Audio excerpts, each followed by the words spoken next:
for Sinking Ship.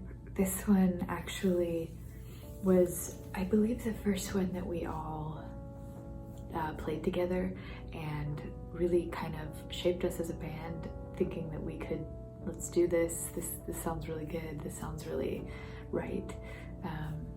Eric had a good chunk of it written already, and he actually lyrically wrote this one as well.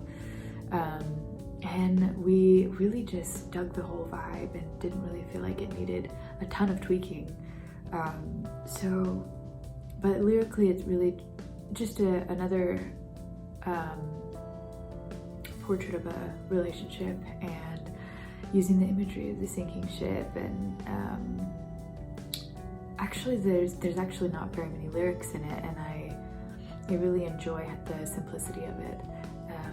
And I didn't realize that the other day until I was reading over them, but it feels really effective, and especially with the end being so chaotic, and this, you have this huge build up at the end, and it feels really right to have sort of those soaring vocals again,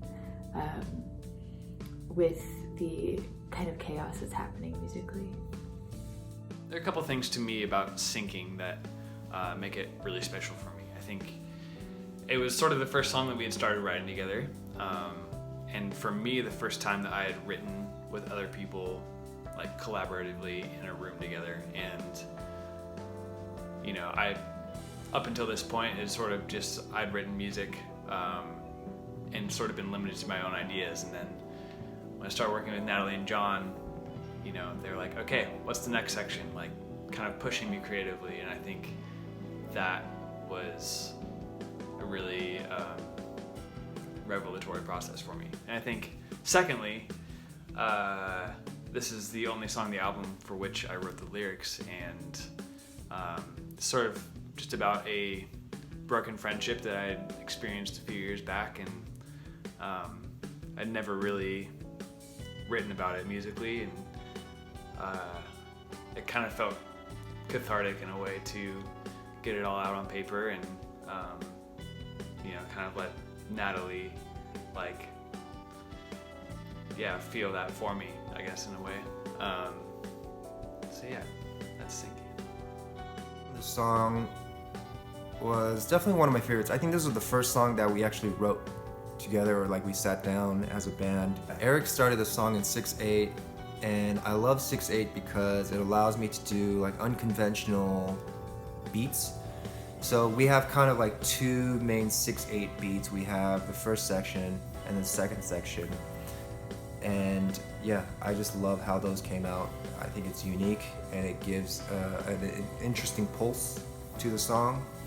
But yeah, towards the end, it was very, I guess, Coheed and Cambria, where maybe not even Coheed, maybe more like Jason McGurr of Death Cab, where the drum part's just kind of stagnant, just builds up in 6/8, but it kind of feels like it's not in 6/8. But yeah, and then the outro, we just kind of did some modulation there, metric modulation, or not really. We're just like superimposing polyrhythm, very simple, or very elementary polyrhythm. There's more pocket operator love. I think I used the rhythm on this one. Actually, I used both. I did rhythm and office. There's two different sounds you hear in it.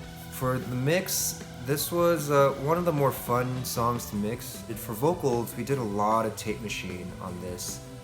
In fact, I think her double was actually recorded onto tape. So I printed the main vocal tracks onto my tape machine, and she did a couple takes. We did it at different vary speeds, so that when it plays back at normal time, like her voice would be pitched up a little bit or down a little bit, and it just kind of, it's a cool subtle effect. It's nothing like magical. I mean, it's magical, but it's nothing that's gonna change the mix. It's just like, you're putting vocals through a tape machine and just compressing it a bit, and you get some of the saturation. You could hear a lot of the time stretched stuff where we pitch her voice up or down, and to do that, it's really easy. Like, we have the main part, and we speed the tape machine up so that when she sings it, she either has to sing lower or higher, but then when we bring it back to normal speed, her voice will go down in pitch or up in pitch, but still stay at the same key. It's like a cool effect. So it seems like there's more than just one type of singer or one singer doing it. like overdubbing things, it sounds like, oh, Natalie Clone came and she went through puberty like 2 years earlier and her voice dropped, or whatever. A boy version of Natalie or a kid version of Natalie.